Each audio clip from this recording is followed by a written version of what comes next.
سامعین و ناظرین، خواتین و حضرات، السلام علیکم ورحمۃ اللہ وبرکاتہ۔ نبی رحمت شفیع معظم صلی اللہ علیہ وآلہ وسلم نے ارشاد فرمایا، الا انبئکم باکبر الکبائر، میں تمہیں کبیرہ گناہوں میں بھی جو بڑے گناہ ہیں ان کی خبر نہ دوں؟ تو صحابہ نے عرض کی، بلا، کیوں نہیں حضور، آپ ارشاد فرمائیے۔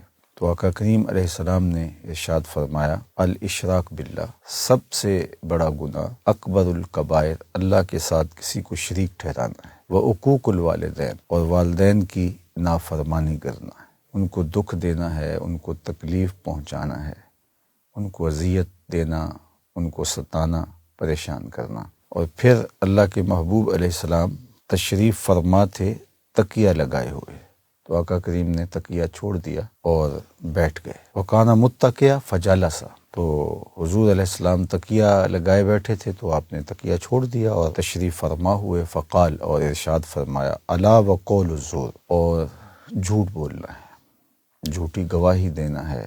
اور پھر اس بات کو بار بار ارشاد فرمایا۔ راوی کہتے ہیں، فما زال یکررھا حتی قلنا لیتہ سکت، آقا کریم بار بار اس کا تکرار فرمائے جا رہے تھے اور ہم کہہ رہے تھے کہ حضور اگر سکوت اختیار فرما لیں، چونکہ حضور علیہ السلام کی مشقت کو صحابہ دیکھ رہے تھے، لیکن حضور امت پر شفقت کی وجہ سے بار بار اس کو بیان فرما رہے تھے۔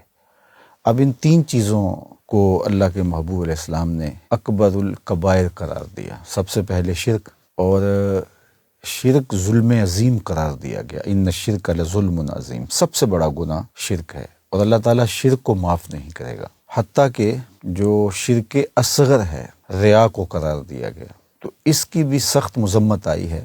تو ایک تو پہلا سب سے بڑا گناہ اللہ کے ساتھ کسی کو شریک ٹھہرانا ہے۔ اللہ تعالیٰ جل شانہ ہمیں شرک خفی سے، شرک جلی سے اور ہر طرح کے شرک سے محفوظ و مامون فرمائے۔ دوسری بات اللہ کے محبوب علیہ السلام نے جو ارشاد فرمائی، عقوق الوالدین، والدین کی نافرمانی، ان کو دکھ اور اذیت دینا اور تکلیف پہنچانا۔ اللہ تعالیٰ نے ہمیں ماں باپ کے ساتھ حسن سلوک کرنے کی تلقین ارشاد فرمائی ہے، وَقَضَىٰ رَبُّكَ أَلَّا تَعْبُدُوا إِلَّا إِيَّاهُ وَبِالْوَالِدَيْنِ إِحْسَانًا، کہ تیرے رب نے یہ طے کیا ہے کہ اللہ کے علاوہ کسی کی پرستش نہیں ہوگی، اسی کی عبادت ہوگی، اور والدین کے ساتھ حسن سلوک کیا جائے گا۔ تو والدین کے ساتھ اچھا سلوک کرنے کی ترغیب دی گئی ہے۔ ان کی نافرمانی کرنا، ان کو تکلیف پہنچانا شریعت میں بہت مذموم ہے، اور اس کو نہ صرف کبیرہ گناہ کہا گیا، اکبر الکبائر قرار دیا گیا۔ علماء نے کہا کہ وہ گناہ جن کی سزا آخرت میں تو ہے ہی ہے، دنیا میں بھی ضرور ہوتی ہے، ان گناہوں میں سے ایک گناہ والدین کی نافرمانی، عقوق الوالدین ہے۔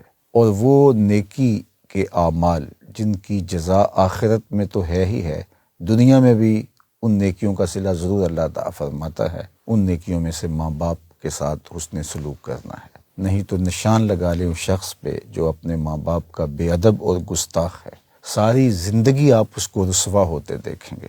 اور اس شخص پہ بھی نشان لگا لیں جو اپنے ماں باپ کا با ادب ہے، ماں باپ کا خدمت گزار ہے، ان کی تعظیم بجا لانے والا ہے، آپ زندگی بھر اس کی پگڑی کے کلس کو نیچا ہوتے نہیں دیکھیں گے۔ اللہ اسے سرخرو کرے گا، کامیاب اور بامراد کرے گا۔ تو ہمیں ماں باپ کے ساتھ اچھا سلوک کرنا چاہیے، اور کبھی بھی ان کے ساتھ ایسا سلوک نہیں کرنا چاہیے جس سے ان کو اذیت پہنچے، ان کو تکلیف پہنچے، دکھ پہنچے۔ تو یہ دوسرا بڑا گناہ ارشاد فرمایا۔ اس کے بعد اللہ کے پیارے محبوب صلی اللہ علیہ وآلہ وسلم تکیہ لگائے تشریف فرما تھے، تو آقا کریم نے تکیہ چھوڑ دیا اور فرمایا، الا وقول الزور، سن لو، تیسرا بڑا گناہ جھوٹ بولنا ہے۔ یہاں ایک سوال آپ کے ذہن میں آ رہا ہوگا کہ شرک بہت بڑا گناہ ہے، لیکن اللہ کے محبوب علیہ السلام نے اس کو بیان کیا تو تکیہ لگائے ہوئے تھے۔ والدین کی نافرمانی بہت بڑا گناہ ہے، لیکن حضور نے اس کو بیان فرمایا تو حضور ٹیک لگائے ہوئے تھے۔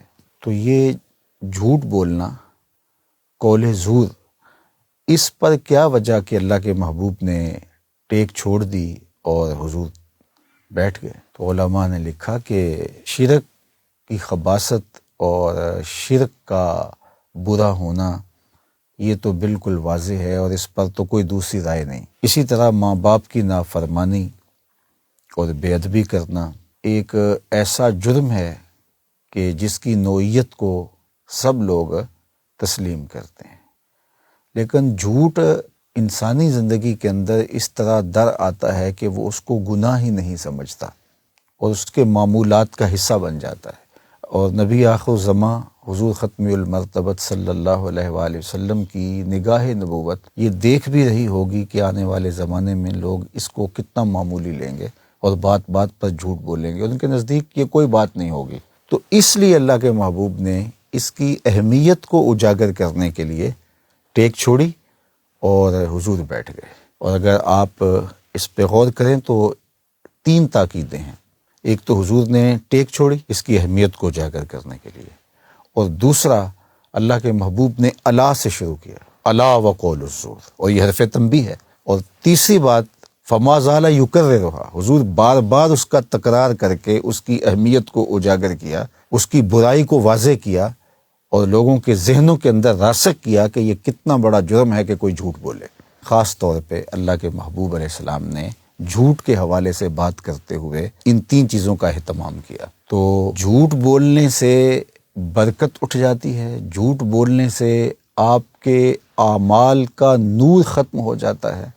ابھی ماہ صیام چل رہا ہے تو اللہ کے محبوب کا فرمان بارہا آپ کی نظروں سے گزرا ہوگا، اور آپ نے بارہا حضور علیہ الصلوۃ والسلام کا یہ فرمان سنا ہوگا، من لم یدع قول الزور والعمل به فلیس للہ حاجۃ فی ان یدع طعامہ وشرابہ۔ اللہ کے محبوب نے ارشاد فرمایا کہ جس نے قول زور نہیں چھوڑا، جھوٹ اور جھوٹے کام نہیں چھوڑے، تو اس کے بھوکا اور پیاسا رہنے کی اللہ کو کوئی ضرورت نہیں ہے۔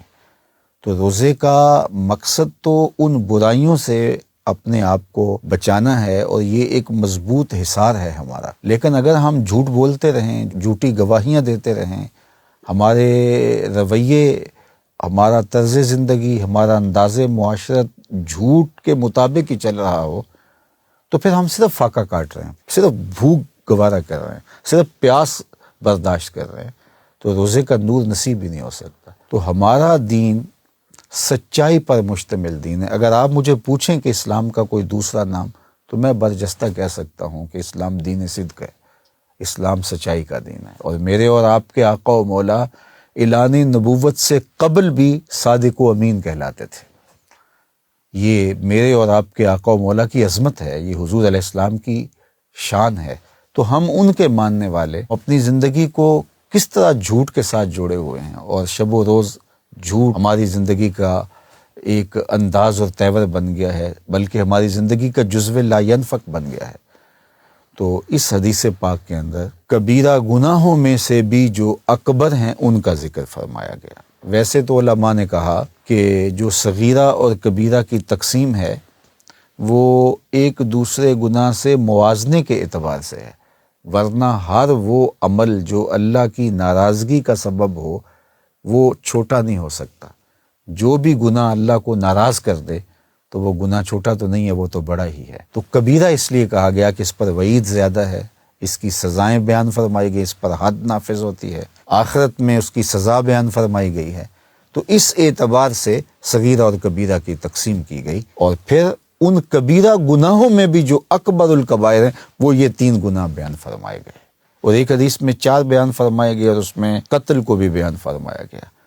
تو شرک سے اجتناب، اور ماں باپ کی نافرمانی سے اجتناب، اور جھوٹ بولنے سے اور جھوٹی گواہی دینے سے اجتناب، یہ ہمارے دین کا ہم سے تقاضا ہے، ہمارے رسول کا ہم سے تقاضا ہے۔ ہمارے آقا و مولا چاہتے ہیں کہ یہ اس طرح زندگی بسر کریں کہ ان کی زندگی میں یہ چیزیں نہ ہوں، اور اس کی اہمیت کو اجاگر کرنے کے لیے اللہ کے محبوب علیہ السلام نے یہ انداز اختیار کیا۔ اور صحابہ کا وہ قول دیکھیے، حضرت ابو بکرہ نفیع بن حارث رضی اللہ تعالیٰ عنہ کا قول، وہ فرماتے ہیں کہ حضور بار بار اس کا تکرار کیے جا رہے تھے، الا وقول الزور، الا وقول الزور، الا وقول الزور۔ اور ہم کہہ رہے تھے کاش کہ حضور سکوت اختیار فرما لیں، حضور خاموشی اختیار فرما لیں۔ حضور مشقت میں ہیں، لیکن حضور امت کے ساتھ جو شفقت کا ایک علاقہ رکھتے ہیں، آپ کے قلب اطہر میں امت کی جو بے پناہ محبت ہے، اس لیے حضور چاہ رہے تھے کہ میں بار بار اس کا تکرار کروں اور میری امت اس گناہ سے بچ جائے اور جھوٹ جیسے عیب سے عیب دار نہ ہو۔ تو ماہ صیام کی ان مبارک گھڑیوں میں ہمیں عزم مصمم کرنا چاہیے کہ ہم اپنی زندگی میں ان گناہوں کو داخل نہیں ہونے دیں گے۔ اللہ مجھے آپ کو اپنی حفاظتوں کے حصار میں رکھے۔ وآخر دعوانا ان الحمدللہ رب العالمین۔